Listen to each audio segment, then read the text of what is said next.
are not Superman. That was what one of my dear friends, Barry, once told me when we were walking to go do ministry. I will never forget that moment.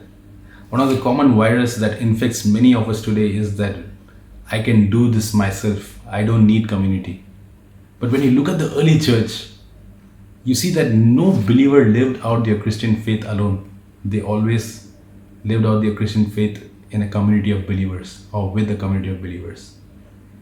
If you look at the book of Acts, chapter 2, verse 42 to 47, this is what it says. All the believers devoted themselves to the apostles' teachings and to fellowship and to sharing in meals, including the Lord's Supper, and to prayer. And all the believers met together in one place and shared everything they had. They worshipped together at the temple each day, met in homes for the Lord's Supper, and shared their meals with great joy and generosity, all the while praising God and enjoying the goodwill of all the people.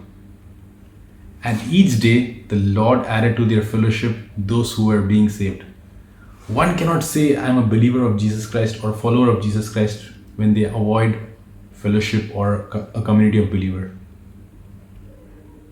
The immediate step after one follows or chooses to follow Jesus is to be added to a community of believers.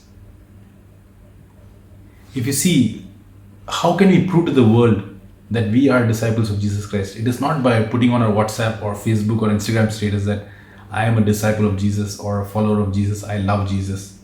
This is what Jesus said in John chapter 13 verse 34 to 35.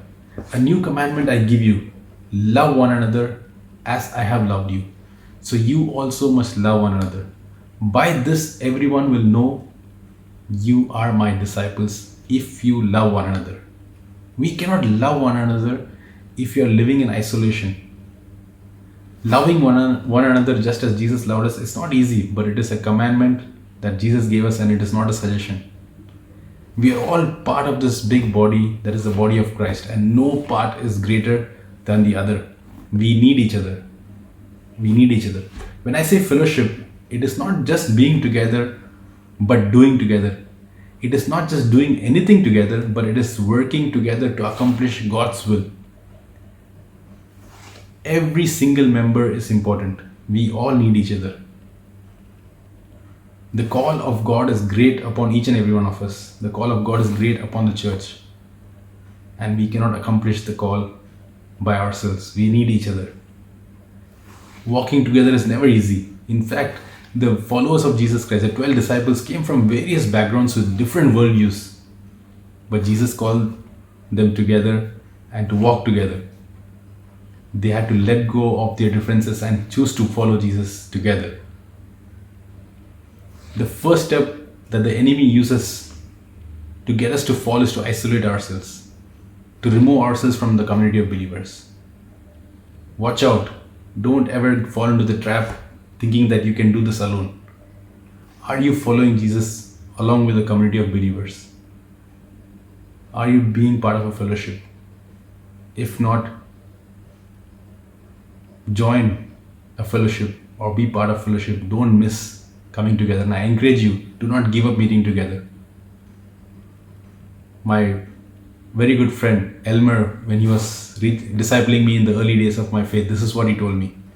We always make time for what we value and excuses for what we don't. The early disciples always valued fellowship. What about you and me? Let's not fall into the trap thinking that we can do this alone. Let's do this together. We are better together. God bless you.